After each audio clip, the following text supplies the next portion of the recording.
नमस्ते दोस्तों, book menu पर आप सभी का स्वागत है।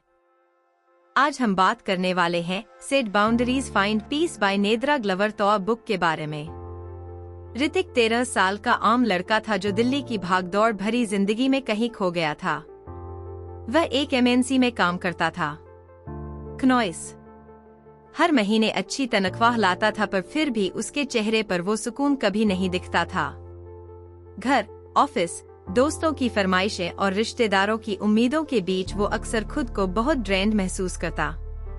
उसे लगता था कि वह सबकी सुनता है, सबके लिए करता है, लेकिन उसके लिए कोई नहीं सोचता। एक दिन ऋतिक का ध्यान उसकी बुकशेल्फ पर पड़ी एक किताब पर गया। वह किताब शायद उसने महीनों पहले अमेज़न से मंगाई थी, लेकिन कभी खोली नहीं। किताब का नाम था set boundaries find peace, a guide to reclaiming yourself by Nedra Glover Tawwab. उस दिन शायद ऋतिक का मूड कुछ अलग था। उसने सोचा चलो एक बार देख लेते हैं। किताब खोलते ही उसने पहला लेसन पढ़ा, अंडरस्टैंडिंग व्हाट बाउंड्रीज। अरे पढ़ते ही उसने सोचा बाउंड्रीज, ये बाउंड्रीज आखिर होती क्या है? क्या मैं सच में इन्हें समझता हूँ? लेखिका ने बाउंड्रीज को डिफाइन करते हुए लिखा था, बाउंड्रीज अरे expectations and needs that help you feel safe and comfortable in your relationship. Hrithik को ये लाइन पढ़कर एक झटका सा लगा। उसने कभी सोचा ही नहीं था कि उसकी परेशानियों की जड़ बाउंड्रीज की कमी हो सकती है। कनॉइस उसे लगा कि वे हमेशा लोगों के हिसाब से जीता आया है। ऋतिक को याद आया कि जब भी ऑफिस में उसके कॉलीग्स उससे एक्स्ट्रा काम मांगते थे तो वो मना नहीं कर पाता था। उसकी बहन उसे हर बार अपने छोटे छोटे कामों के लिए कॉल करती थी और वो अपना काम छोड़कर उसकी मदद करने भाग जाता था। कनॉइस उसके दोस्त जब देर रात प्लान्स बनाते थे तो वह नींद का सैक्रिफाइस करके भी उनके साथ जाता था। ऋतिक ने कभी खुद से ये सवाल नहीं किया कि क्या ये सब चीजें उसे सेफ और कंफर्टेबल महसूस कराती हैं या नहीं। ऋतिक ने किताब का ये पार्ट बार बार पढ़ा और खुद से पूछा, कनॉइस क्या मैंने कभी किसी से अपनी नीड्स और एक्सपेक्टेशंस ओपनली कम्युनिकेट की है? क्या मैंने कभी कहा है कि मुझे ये चीज अनकंफर्टेबल लगती है और जवाब हमेशा नहीं में आया? किताब में एक उदाहरण था जिसमें एक व्यक्ति अपनी बाउंड्रीज सेट करता है और उसकी जिंदगी कैसे बदलती है। ये पढ़कर ऋतिक को लगा कि शायद उसकी जिंदगी में भी यही मिस पीस है। उसने सोचा शायद मुझे भी बाउंड्रीज बनानी चाहिए। शायद मुझे ये तय करना चाहिए कि मैं क्या कर सकता हूँ और क्या नहीं, लेकिन ये सोचने जितना आसान नहीं था। ऋतिक को याद आया कि जब उसने पिछली बार किसी को ना कहा था तो उसे गिल्ट फील हुआ था। उसे लगा था कि वह एक सेल्फिश इंसान है। किताब में एक और लाइन थी जिसने ऋतिक को सोचने पर मजबूर कर दिया, Recognizing what constitutes a boundary is essential for personal well-being। मतलब बाउंड्रीज सिर्फ दूसरों से अपनी लिमिट्स बताने के लिए नहीं होती, बल्कि खुद की मेंटल पीस के लिए भी होती है। उस रात ऋतिक ने अपने दिन भर की एक्टिविटीज के बारे में सोचना शुरू किया। उसने खुद से पूछा, मैं किन चीजों में अनकंफर्टेबल फील करता हूँ, लेकिन फिर भी करता हूँ। उसे एहसास हुआ कि वह खुद को हमेशा दूसरों की हैप्पीनेस के लिए कॉम्प्रोमाइज करता रहा है। ऋतिक ने किताब के नेक्स्ट पेजेस पढ़ने की बजाय उस लेसन पर कुछ और टाइम स्पेंड करने का फैसला किया। उसने अपनी एक नोटबुक निकाली और उसमें 2 कॉलम बनाए। पहले कॉलम का नाम रखा things I am comfortable with और दूसरे का नाम things I am not comfortable with. पहले कॉलम में उसने लिखा, एक दोस्तों के साथ वीकेंड्स पर आउटिंग, 2 अपनी बहन की जेन्युइन हेल्प करना, 3 ऑफिस के फिक्स्ड टास्क पर फोकस करना। दूसरे कॉलम में उसने लिखा, एक रात के 12 बजे दोस्तों के बेवजह के प्लान्स, 2 कॉलीग्स का लास्ट मिनट काम डालना, 3 कनॉइस रिश्तेदारों की अननेसेसरी डिम्स लिस्ट बनाने के बाद ऋतिक को महसूस हुआ कि उसे क्या चाहिए और क्या नहीं। उसने पहली बार क्लैरिटी महसूस की। वह सोचने लगा, क्या बाउंड्रीज सेट करना लोगों को दूर करना है या ये खुद को प्रायोरिटाइज करना है? कनॉइस किताब ने उसे सिखाया था कि बाउंड्रीज का मतलब सेल्फिश होना नहीं है। इसका मतलब है अपने लिए एक हेल्थी स्पेस बनाना ताकि रिलेशनशिप बैलेंस्ड रहे। ऋतिक ने धीरे धीरे इस थॉट प्रोसेसर को अपनी जिंदगी में अप्लाई करना शुरू किया। सबसे पहले उसने अपने दोस्तों से बात की। अगली बार जब उसके दोस्त देर रात बाहर जाने की बात करने लगे तो उसने पोलाइटली कहा, यार मुझे सुबह जल्दी उठना है, मैं नहीं आ पाऊंगा। पहले तो उसके दोस्तों ने मजाक उड़ाया, क्यों बूढ़ा हो गया है क्या? लेकिन ऋतिक ने अपनी बात पर कायम रहते हुए कहा, नहीं, बस मैं अपनी नींद और हेल्थ के साथ कॉम्प्रोमाइज नहीं करना चाहता। शुरुआत में ऋतिक को कुछ ऑकवर्डनेस हुई, लेकिन उसे एक तरह की रिलीफ भी महसूस हुई। वह गिल्ट से भी बचा और अपनी नीड्स को प्रायोरिटाइज भी किया। ऑफिस में भी उसने बाउंड्री सेट करना शुरू किया। जब एक कोलीग ने उसे अपना काम करने के लिए कहा तो उसने कलमली रिप्लाई दिया, मुझे अफसोस है लेकिन मेरे पास अपने टास्क्स पूरे करने का ही वक्त मुश्किल से है। ये कहना ऋतिक के लिए आसान नहीं था, लेकिन जब उसने यह कहा तो उसे एक कॉन्फिडेंस फील हुआ। ऋतिक ने अपनी बहन से भी जेंटली बात की। उसने कहा, मैं हमेशा तुम्हारी मदद करना चाहता हूँ, लेकिन क्या तुम पहले छोटे छोटे काम खुद ट्राई कर सकती हो? अगर फिर भी नहीं हो तो मैं हूँ ही। उसकी बहन पहले कुछ नाराज हुई, लेकिन धीरे धीरे समझ गई। अगर आपको हमारी फ्री समरी अच्छी लगती है तो आप हमारे चैनल को सब्सक्राइब कर सकते हैं, हमारी मेंबरशिप खरीद सकते हैं, क्नॉइस या हमें यूपीआई के थ्रू सपोर्ट कर सकते हैं। अब समरी पर वापस चलते हैं। जैसे जैसे ऋतिक ने बाउंड्रीज को समझा और इम्प्लीमेंट करना शुरू किया, उसे महसूस हुआ कि उसकी जिंदगी धीरे धीरे बैलेंस में आने लगी है। वो पहले से ज्यादा रिलैक्स्ड महसूस करने लगा। उसने अब हर रात किताब पढ़ने का एक रूटीन बना लिया था। उसे लग रहा था कि ये सिर्फ एक किताब नहीं है, बल्कि उसकी जिंदगी को बदलने का रास्ता है। उसने सोचा, ये तो अभी शुरुआत है, आगे की चैप्टर्स में पता नहीं कितनी और चीजें सीखने को मिलेंगे। ऋतिक को अब बाउंड्री सिर्फ एक कॉन्सेप्ट नहीं, बल्कि जिंदगी का हिस्सा लगने लगी थी। वो यह जानने को बेताब था कि अगले चैप्टर्स में उसे अपनी जिंदगी के लिए और क्या वैल्यूएबल सीखने को मिलेगा। कहानी अभी यहीं रुकती है, क्योंकि ऋतिक की जर्नी तो बस शुरू हुई है। ऋतिक ने जब अंडरस्टैंडिंग व्हाट बाउंड्रीज अरे का लेसन पढ़ा क्नॉइस और उसे अपनी जिंदगी में लागू करना शुरू किया तो उसने महसूस किया कि उसकी जिंदगी कुछ बेहतर हो रही थी। लेकिन फिर भी हर बार जब वह किसी से अपनी बाउंड्रीज कम्युनिकेट करने की कोशिश करता तो उसे एक अजीब सी घबराहट और डिस्कम्फर्ट महसूस होती। उसे ऐसा लगता था जैसे वह कुछ गलत कर रहा हो। एक रात जब वह काम से थका हुआ घर लौटा तो उसने किताब के अगले लेसन को पढ़ने का फैसला किया। The importance of assertiveness. इस लेसन में लिखा था कि बाउंड्री सेट करने के लिए असर्टिवनेस बेहद जरूरी है, लेकिन ये भी कहा गया था कि असर्टिवनेस के साथ अक्सर डिस्कम्फर्ट आता है। ऋतिक ने सोचा, हाँ ये तो सही बात है। हर बार जब मैं अपनी बाउंड्रीज को एक्सप्रेस करता हूँ तो मुझे अजीब सा लगता है, जैसे मैंने किसी को नाराज कर दिया हो। किताब में लिखा था कि ये डिस्कम्फर्ट टेम्पररी है, लेकिन अगर बाउंड्रीज नहीं सेट की गई तो उसकी वजह से होने वाला पेन और फ्रस्ट्रेशन प्रीमेनेट हो सकता है। ऋतिक ने ये बात दिल से महसूस की। उसे याद आया कि ऑफिस में जब भी कोई कोलीग उससे उसकी डेडलाइन से पहले किसी काम में मदद मांगता तो वो मना नहीं कर पाता। वो उनके काम में उलझ जाता और अपना काम पीछे छूट जाता। फिर वह फ्रस्ट्रेशन में घर लौटता क्नॉइस, लेकिन किसी से कुछ कह नहीं पाता। किताब में बताया गया था कि असर्टिवनेस का मतलब है कि आप अपनी बात साफ, सीधे और सम्मानजनक तरीके से रखें।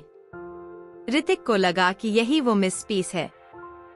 वो बाउंड्रीज तो समझ रहा था, लेकिन उन्हें कॉन्फिडेंटली कम्युनिकेट करना नहीं जानता था। अगले दिन ऑफिस में ऋतिक ने खुद को टेस्ट करने का फैसला किया। लंच ब्रेक के बाद उसका एक कोलीग संदीप उसके पास आया और बोला, यार मेरा प्रेजेंटेशन आज शाम तक देना है और मेरे पास टाइम नहीं है, तू मेरी स्लाइड्स बना देगा? क्या ऋतिक को अंदर से फिर वही अनकंफर्टेबल फीलिंग हुई? लेकिन इस बार उसने खुद से कहा, नहीं, मुझे असर्टिव होना होगा, मेरी भी अपनी प्रायोरिटीज है। ऋतिक ने धीरे से मुस्कुराते हुए कहा, संदीप मुझे तुम्हारी प्रॉब्लम समझ में आ रही है, लेकिन मेरी खुद की डेडलाइन भी काफी टाइट है। शायद तुम्हें किसी और से मदद लेनी पड़ेगी। संदीप का चेहरा थोड़ा बदल गया। उसने कहा, यार तुझसे तो मैंने उम्मीद की थी, तू हमेशा हेल्प करता है। ऋतिक को कुछ बुरा लगा लेकिन उसने काम जवाब दिया, हाँ मैं हमेशा मदद करता हूँ, लेकिन अभी मेरे पास वाकई वक्त नहीं है। आई एम सॉरी, लेकिन मैं जेन्युइनली अभी ये नहीं कर सकता। ऋतिक को एक पल के लिए डर लगा कि संदीप उससे नाराज हो जाएगा, लेकिन संदीप ने कुछ देर बाद श्रग करते हुए कहा, ठीक है कोई बात नहीं, मैं खुद मैनेज कर लूंगा। उस पल ऋतिक को समझ में आया कि असर्टिवनेस का मतलब है अपनी बात साफ तरीके से रखना बिना किसी गिल्ट के। उसे किताब में लिखी वह लाइन याद आई, the short term unease of asserting your needs is preferable to the long term pain of unaddressed violations। Hrithik को लगा कि यही सच है, अगर वो आज असर्टिव नहीं होता तो शायद रात को घर आकर वो खुद को कोसता। उस दिन के बाद ऋतिक ने असर्टिवनेस को प्रैक्टिस करना शुरू किया। वो अपने दोस्तों, परिवार और क्लिक्स के साथ बातचीत में अपनी बात को साफ और रिस्पेक्टफुली रखने लगा। लेकिन उसने महसूस किया कि असर्टिवनेस सिर्फ वर्ड्स तक सीमित नहीं है, इसमें बॉडी लैंग्वेज और टोन भी शामिल है। एक बार उसकी बहन ने उससे कहा, भैया मुझे मार्केट जाना है, तो ऑफिस से आते हुए मेरे लिए कुछ ग्रोसरीज ले आना।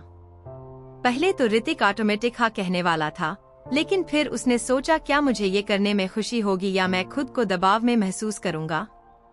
उसने अपनी बहन से कहा, देख मैं पहले ही बहुत थका हुआ हूँ, अगर तुझे जल्दी चाहिए तो शायद तुझे खुद जाना पड़े, मैं वीकेंड पर तेरे साथ चल सकता हूँ। उसकी बहन कुछ अनॉयड हुई और बोली, तू इतना सेल्फिश कब से हो गया। ऋतिक ने शांति से जवाब दिया, आत्मवादी होना नहीं है, बस मैं अपनी एनर्जी बचाने की कोशिश कर रहा हूँ। मैं हमेशा तेरी मदद करता हूँ, लेकिन अभी मैं जेन्युइनली थक गया हूँ। उसकी बहन ने कुछ देर बाद कहा, ठीक है मैं खुद चली जाती हूँ, थैंक यू कि तूने पहले साफ साफ बोल दिया। ऋतिक को इस बात से बहुत खुशी हुई कि उसने अपनी बात रिस्पेक्टफुली रखी और फिर गिल्ट महसूस नहीं किया। क्नॉइस किताब में यह भी बताया गया था कि असर्टिवनेस एक स्किल है जिसे प्रैक्टिस करने से बेहतर बनाया जा सकता है। ऋतिक ने यह बात मान ली और छोटे छोटे सिनेरियोस में असर्टिवनेस को लागू करने लगा। उसने महसूस किया कि असर्टिव होने का मतलब एग्रेसिव होना नहीं है। इसका मतलब है कि आप अपनी बात क्लियर और कॉन्फिडेंट तरीके से कहे बिना किसी को छोटा महसूस कराए। एक दिन ऑफिस में एक मीटिंग के दौरान बॉस ने एक प्रोजेक्ट के लिए वॉलंटियर्स मांगे। पहले ऋतिक हमेशा खुद को आगे कर देता था क्योंकि उसे लगता था कि वह मना करेगा तो बॉस नाराज हो जाएगा, लेकिन इस बार उसने खुद से पूछा, क्या मैं इस प्रोजेक्ट के लिए जेन्युइनली रेडी हूँ। उसे पता था कि उसके पास पहले से बहुत काम है। ऋतिक ने पोलाइटली कहा, सर मुझे लगता है कि ये प्रोजेक्ट काफी इंटरेस्टिंग है, लेकिन फिलहाल मेरी प्लेट बहुत भरी हुई है, अगर आप चाहें तो मैं इसे नेक्स्ट टाइम हैंडल कर सकता हूँ। बॉस ने कुछ पॉज लिया और कहा, ठीक है कोई बात नहीं, मैं किसी और को असाइन कर देता हूँ। ऋतिक को यकीन नहीं हो रहा था कि असर्टिवनेस इतना काम कर सकता है। धीरे धीरे ऋतिक की जिंदगी बदलने लगी। उसे लगा कि उसकी रिलेशनशिप्स और भी बेहतर हो रही थी जब वह अपनी एक्सपेक्टेशंस और नीड्स क्लियरली कम्युनिकेट करने लगा, तो लोग उसकी बातें ज्यादा समझने लगे। अब उसे बार बार एक्सप्लेन करने की जरूरत नहीं पड़ती थी। लेकिन ऋतिक ने ये भी सीखा कि असर्टिवनेस का मतलब हमेशा इमीडिएट रिजल्ट नहीं होता। कुछ लोग उसकी बात को तुरंत एक्सेप्ट नहीं करते थे। जैसे उसकी एक दोस्त श्रेया, जो अक्सर इमोशनल सपोर्ट के लिए ऋतिक को कॉल करती थी, ने एक बार कहा, ऋतिक तुझे मेरी फीलिंग्स की परवाह ही नहीं है, पहले तो तू मेरी सारी बातें सुनता था। ऋतिक को पहले कुछ बुरा लगा, लेकिन उसने कामली जवाब दिया, श्रेया मुझे तेरी फीलिंग्स की बहुत परवाह है, लेकिन कभी कभी मुझे भी अपने लिए टाइम चाहिए। अगर मैं हर वक्त अवेलेबल रहूंगा तो मैं अपनी मेंटल हेल्थ का ध्यान कैसे रखूंगा। श्रेया ने उस वक्त तो कुछ नहीं कहा, लेकिन बाद में उसने ऋतिक से माफी मांगी और कहा, मुझे समझ में आ रहा है कि तू क्या कह रहा है, मैं अब तुझे अननेसेसरी परेशान नहीं करूंगी। क्नॉइस ऋतिक को समझ में आया कि असर्टिवनेस का मतलब सिर्फ अपनी बाउंड्रीज रखना नहीं है, बल्कि दूसरों को उनकी भी बाउंड्रीज सिखाना है। अब ऋतिक के लिए असर्टिवनेस सिर्फ एक स्किल नहीं, बल्कि उसकी जिंदगी का हिस्सा बन चुका था। उसने महसूस किया कि बाउंड्रीज और असर्टिवनेस एक कॉइन के दो साइड्स है। अगर बाउंड्रीज है लेकिन उन्हें एक्सप्रेस करने की एबिलिटी नहीं तो वे किसी काम की नहीं। ऋतिक की जर्नी अभी जारी थी। उसे पता था कि किताब के अगले लेसन्स में और भी बहुत कुछ सीखने को मिलेगा। उसने खुद से वादा किया कि वह अपनी ग्रोथ के इस सफर को कभी नहीं रोकेगा। ऋतिक की लाइफ में बाउंड्रीज और असर्टिवनेस ने नई दिशा तो दे दी थी, लेकिन वह जानता था कि ये एक ऑनगोइंग प्रोसेसर है। हर दिन कुछ नया सीखने को मिलता था और हर दिन उसे अपनी लिमिट्स को प्रैक्टिस करना होता था। एक रात जब वह किताब का अगला लेसन पढ़ने बैठा तो उसने पाया कि यह लेसन एक ऐसे मुद्दे पर था जिससे वह अक्सर स्ट्रगल करता था। रिस्पॉन्डिंग इन दी मोमेंट इस लेसन में बताया गया था कि जब भी कोई आपकी बाउंड्रीज को क्रॉस करता है तो सबसे जरूरी चीज है तुरंत रेस्पॉन्ड करना। किताब में लिखा था when boundaries are violated it's crucial to respond immediately. Rather than delaying silence can imply acceptance of disrespectful behaviour. Hrithik को लगा कि यह लेसन उसके लिए ही लिखा गया था। उसने तुरंत अपने पास्ट को रिवाइंड किया। कितनी बार ऐसा हुआ था कि किसी ने उसकी बाउंड्रीज क्रॉस की थी और उसने उस वक्त कुछ नहीं कहा। कभी गिल्ट नॉइस तो कभी ऑकवर्डनेस के डर से वह चुप रह जाता था, लेकिन चुप्पी हमेशा उसके खिलाफ काम करती। लोग उसकी चुप्पी को उसकी सहमति मान लेते थे और वह अंदर ही अंदर फ्रस्ट्रेट हो जाता था। उसे एक हाल या वाक्य याद आया। उसके कोलीग संदीप ने पिछले हफ्ते उसके पर्सनल वर्क स्पेस में घुसकर बिना पूछे उसका लैपटॉप यूज किया था। ऋतिक को बहुत गुस्सा आया था, लेकिन उसने कुछ नहीं कहा। उसने सोचा था अभी कुछ बोलेंगे तो बात बढ़ जाएगी, बाद में आराम से बता दूंगा। लेकिन बाद में कभी मौका ही नहीं बना और अब ऋतिक को महसूस हुआ कि उसकी चुप्पी ने एक नॉइस शायद संदीप को ये संकेत दिया था कि ये सब ठीक है। ऋतिक ने खुद से कहा अब से ऐसा नहीं होगा। अगर कोई मेरी बाउंड्रीज को क्रॉस करता है तो मैं उसी वक्त कामली रेस्पॉन्ड करूंगा। अगले दिन ऑफिस में जैसे ही ऋतिक अपने डेस्क पर बैठा, उसे संदीप फिर से उसके पास आता दिखा। संदीप ने बिना कुछ कहे उसका लैपटॉप खींचने की कोशिश की। ऋतिक ने तुरंत अपना हाथ उठाकर कहा, रुको संदीप, ये मेरा पर्सनल लैपटॉप है। अगर तुम्हें कुछ चाहिए तो पहले मुझसे पूछो। संदीप ने कुछ देर के लिए पॉज किया और कहा, अरे मैं तो बस एक फाइल चेक कर रहा था, इसमें इतनी बड़ी बात क्या है? ऋतिक ने शांति से जवाब दिया, बात बड़ी नहीं है, लेकिन ये मेरे लिए महत्वपूर्ण है। जब कोई बिना पूछे मेरी चीजें यूज करता है तो मुझे असहज लगता है। अगली बार बस मुझे पहले बता देना। संदीप ने कंधे और कहा, ठीक है यार, सॉरी, मैं अगली बार ध्यान रखूंगा। उस पल ऋतिक को एक अजीब सा कॉन्फिडेंस महसूस हुआ। उसने पहली बार अपनी बाउंड्री का उसी वक्त बचाव किया था और उसे गिल्ट भी नहीं हुआ। उसे महसूस हुआ कि इमीडिएट रिस्पांस न केवल उसकी फीलिंग्स को वैलिडेट करता है, बल्कि सामने वाले को भी बाउंड्रीज की इम्पोर्टेंस समझाता है।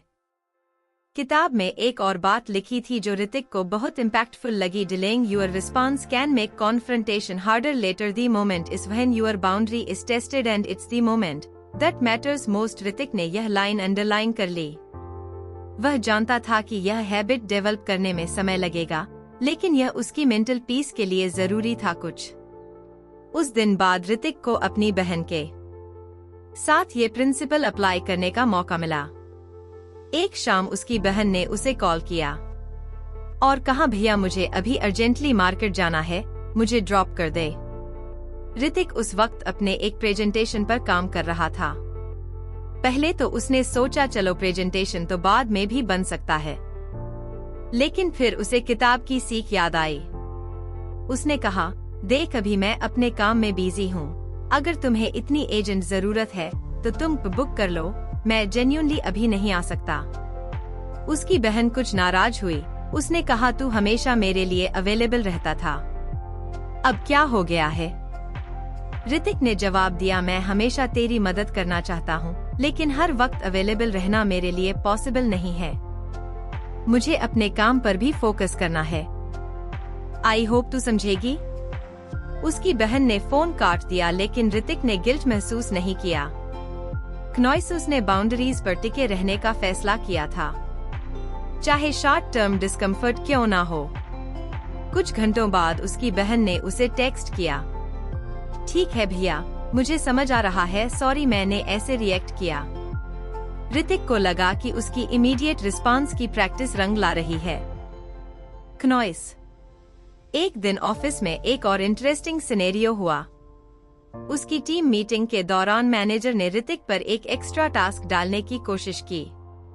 मैनेजर ने कहा, ऋतिक तुम इस प्रोजेक्ट को भी हैंडल कर लो, तुम हमेशा अच्छा काम करते हो। ऋतिक को पहले तो खुशी हुई कि मैनेजर उसकी तारीफ कर रहा था, लेकिन वह जानता था कि यह काम उसकी लिमिट से बाहर था।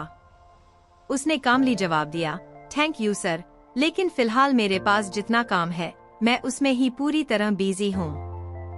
अगर मैं इस प्रोजेक्ट को लूंगा तो ना मैं इसे अच्छे से कर पाऊंगा और ना अपने बाकी काम को। मैनेजर कुछ सरप्राइज्ड हुआ, लेकिन फिर उसने कहा, ठीक है ऋतिक, मैं किसी और को असाइन कर दूंगा।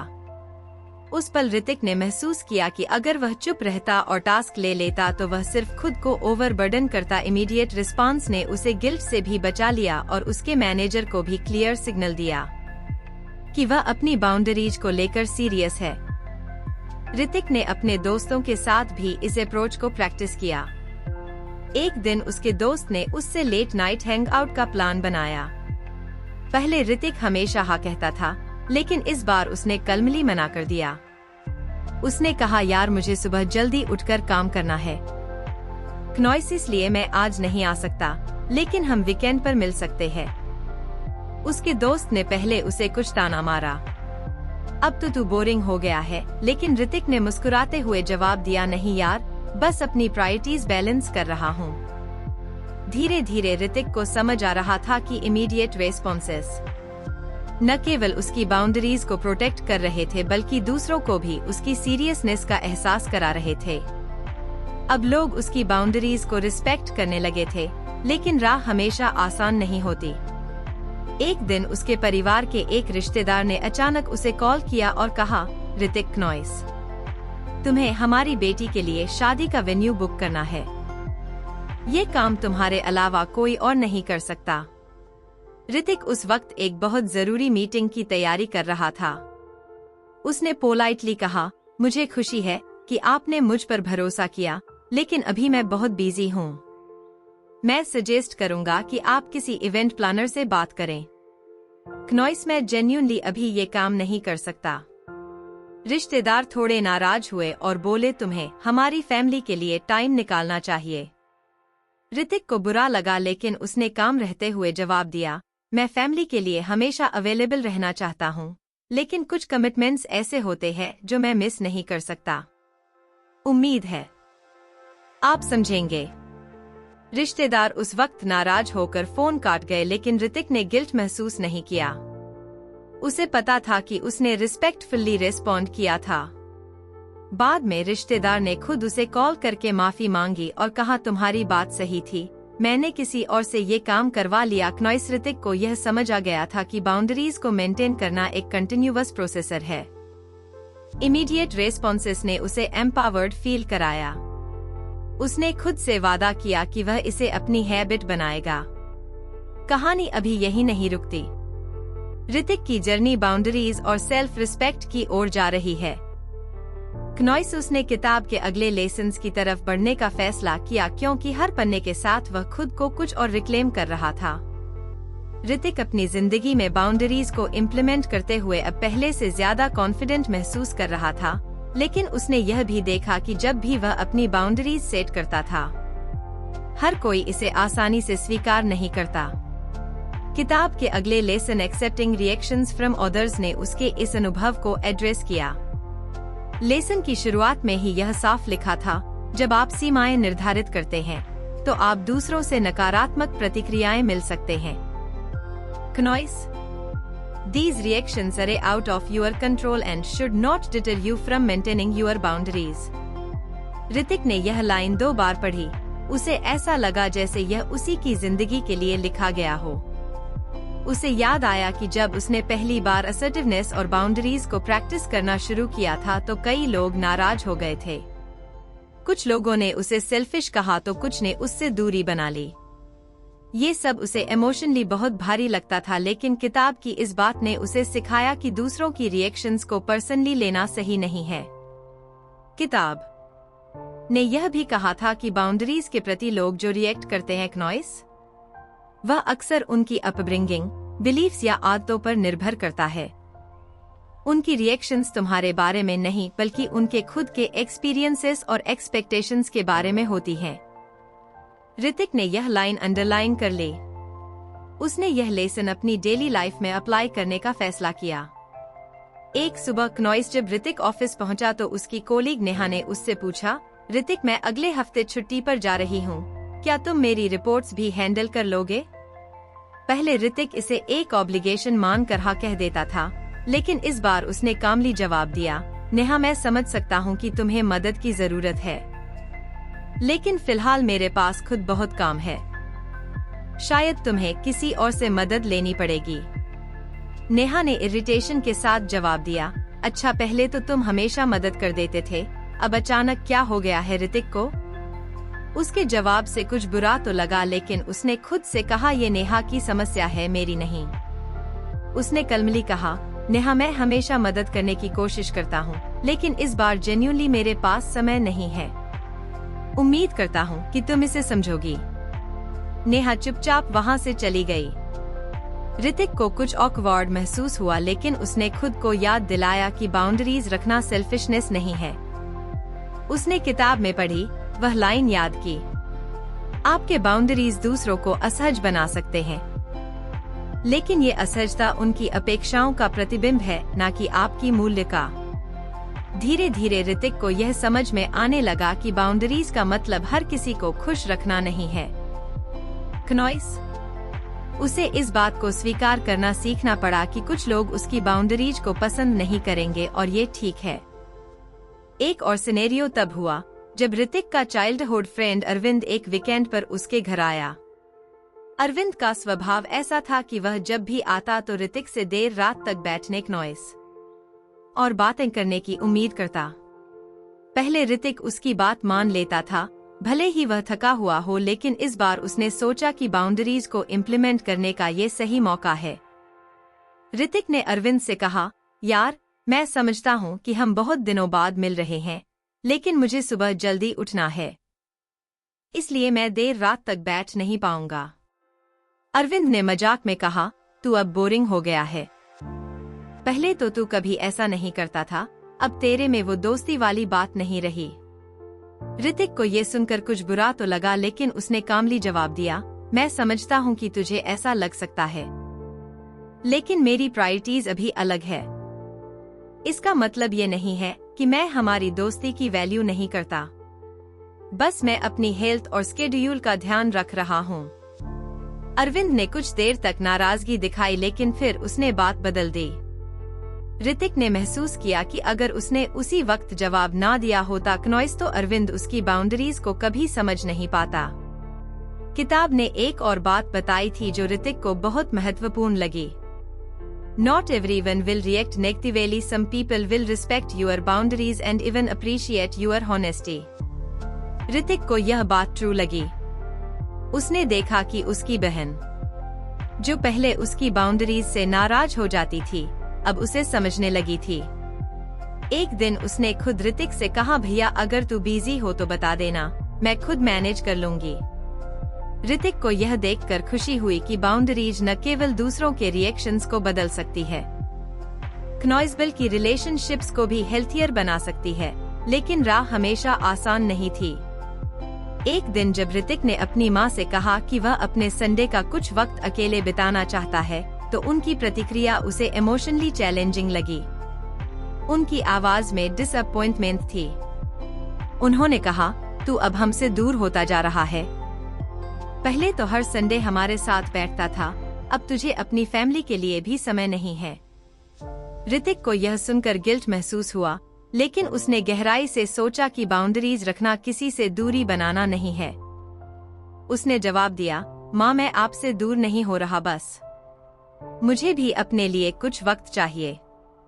इससे हमारा रिश्ता खराब नहीं होगा, बल्कि ये मुझे और बेहतर बनने में मदद करेगा। धीरे धीरे ऋतिक ने अपनी माँ को भी बाउंड्रीज की इम्पोर्टेंस समझाए। उन्होंने इसे तुरंत नहीं स्वीकार, लेकिन समय के साथ वे इसे समझने लगी। ऋतिक ने एक और चीज सीखी। जब आप बाउंड्रीज सेट करते हैं तो खुद को वैलिडेट करना बहुत जरूरी है। उसने किताब में पढ़ा था, you don't need others approval to honour your boundaries, your approval is enough. इसने उसे खुद पर भरोसा करना सिखाया। ऋतिक ने बाउंड्रीज को इम्प्लीमेंट करना जारी रखा और हर बार दूसरों की रिएक्शंस को एक्सेप्ट करने की प्रैक्टिस की। उसने समझ लिया था कि बाउंड्रीज रखना खुद से प्यार करने का सबसे बड़ा तरीका है। चाहे कोई इसे पसंद करे या ना करे, वो अब अपनी वैल्यूज और प्रायोरिटीज के लिए खड़ा रह सकता था। ऋतिक की जर्नी अभी खत्म नहीं हुई थी। क्नॉइस हर दिन वह कुछ नया सीख रहा था। उसे किताब के अगले लेसन्स की ओर बढ़ना था, क्योंकि ये सफर अभी जारी था। ऋतिक अब किताब की अगली गहराई में उतर चुका था। उसने खुद पर बाउंड्रीज का जो काम शुरू किया था, वह धीरे धीरे उसकी जिंदगी को बदल रहा था। लेकिन इस बार वह दी रोल ऑफ सेल्फ केयर नाम के लेसन पर पहुंचा क्नॉइस, और उसने महसूस किया कि यह लेसन न केवल बाउंड्रीज के बारे में था, बल्कि पूरी तरह से खुद को प्रायोरिटाइज करने की बात करता था। किताब के पहले ही पन्ने पर लिखा था, ultimately setting boundaries is a form of self care. If you don't uphold your boundaries, others will not respect them either. Hrithik ने यह लाइन पढ़कर गहरी सांस ली। उसे महसूस हुआ कि अब तक वह बाउंड्रीज को दूसरों से अपनी एक्सपेक्टेशंस के बारे में बताने का एक तरीका मान रहा था, लेकिन असल में ये अपनी भलाई और खुशियों को प्राथमिकता देने की बात थी। ऋतिक को याद आया कि जब वह खुद को दूसरों की जरूरतों के आगे झोंक देता था तो उसे एक अजीब सी थकान और खालीपन महसूस होता था। उसे अब समझ आ रहा था कि यह इसलिए था क्योंकि वे अपनी जरूरतों को कभी प्रायोरिटी नहीं देता था। उसने ठान लिया कि अब से सेल्फ केयर उसकी लाइफ का एक जरूरी हिस्सा होगा। पहली झलक खुद को प्राथमिकता देना। ऋतिक ने सेल्फ केयर का पहला कदम उठाने का फैसला किया। उसने अपने स्केड्यूल को देखा और पाया कि वो हमेशा दूसरों के कामों में उलझा रहता था। ऑफिस के काम से लेकर परिवार और दोस्तों के लिए अवेलेबल रहना, क्नॉइस सब कुछ उसकी लिस्ट में था, बस वह खुद नहीं। उसने एक दिन ठान लिया कि अब भी हफ्ते में कम से कम एक दिन सिर्फ अपने लिए रखेगा। ये दिन उसकी जरूरतों और उसकी पसंद की चीजों के लिए होगा। पहले ही रविवार को उसने तय किया कि वह सारा दिन सिर्फ खुद के साथ बिताएगा। सुबह जल्दी उठकर उसने अपनी पसंदीदा किताब पढ़ी, फिर पार्क में जाकर हल्का किया। उसने चाय पीते वक्त बिना किसी इंटरप्शन के सनसेट देखा। उस दिन उसने महसूस किया कि खुद के साथ वक्त बिताना कितना सुकून भरा हो सकता है। शाम को जब उसकी बहन ने उसे मूवी के लिए बुलाया तो उसने पहली बार मना कर दिया। उसने कहा, आज मैंने अपना दिन खुद के लिए रखा है, हम अगले वीकेंड पर चल सकते हैं। उसकी बहन ने कुछ झल्लाते हुए कहा, तू खुद को ज्यादा ही सीरियसली ले रहा है। आजकल ऋतिक ने मुस्कुराते हुए जवाब दिया, शायद ले रहा हूँ, लेकिन ये जरूरी है। मैं चाहता हूँ कि मैं खुद के लिए बेहतर बनूं। उस पल उसने गिल्ट को महसूस नहीं किया। उसे एहसास हुआ कि खुद को प्रायोरिटाइज करना सेल्फिशनेस नहीं है, बल्कि यह खुद से प्यार करने का तरीका है। दूसरों की रिस्पेक्ट तभी मिलेंगे जब आप खुद की करेंगे। ऋतिक को एक और बड़ी सीख तब मिली क्नॉइस जब उसने किताब में पढ़ा कि अगर आप अपनी बाउंड्रीज को अपहोल्ड नहीं करेंगे तो दूसरों को भी उन्हें सीरियसली लेने का कोई रीजन नहीं मिलेगा। ये बात उसे अपने ऑफिस में तुरंत समझ में आ गई। एक दिन उसका मैनेजर उसे ऑफिस टाइम के बाद एक एजेंट फाइल पर काम करने को कह रहा था। क्नॉइस पहले ऋतिक हमेशा एक्स्ट्रा आवर्स देता था क्योंकि उसे लगता था कि यही डेडिकेशन है, लेकिन इस बार उसने कहा, सर मैं अंडरस्टैंड करता हूँ कि ये एजेंट है, लेकिन ऑफिस टाइम के बाद मेरा पर्सनल टाइम होता है। मैं कल सुबह इसे सबसे पहले देख लूंगा। मैनेजर ने कुछ अजीब तरह से देखा, लेकिन फिर कहा, ठीक है, कल सुबह ही देख लेना। ऋतिक को एक बार फिर यह महसूस हुआ कि जब उसने अपनी बाउंड्री को सीरियसली लिया तो दूसरों को भी उसकी रिस्पेक्ट करनी पड़ी। ऋतिक को यह भी समझ आया कि सेल्फ केयर सिर्फ फिजिकल लेवल पर नहीं होता। वो कई बार इमोशनली ड्रेन्ड महसूस करता था, क्योंकि वह दूसरों की एक्सपेक्टेशंस के नीचे दबा रहता था। उसे किताब में पढ़ी एक बात याद आई, emotional self care means saying no without guilt and allowing yourself to feel without judgement. ये लाइन उसके दिल को छू गई। उसने सोचा कि वह कितनी बार खुद को ही जज करता था। क्नॉइस, अगर वह किसी को मना करता था तो उसे गिल्ट होता था। अगर वह खुद के लिए समय निकालता था तो उसे सेल्फिश लगने लगता था।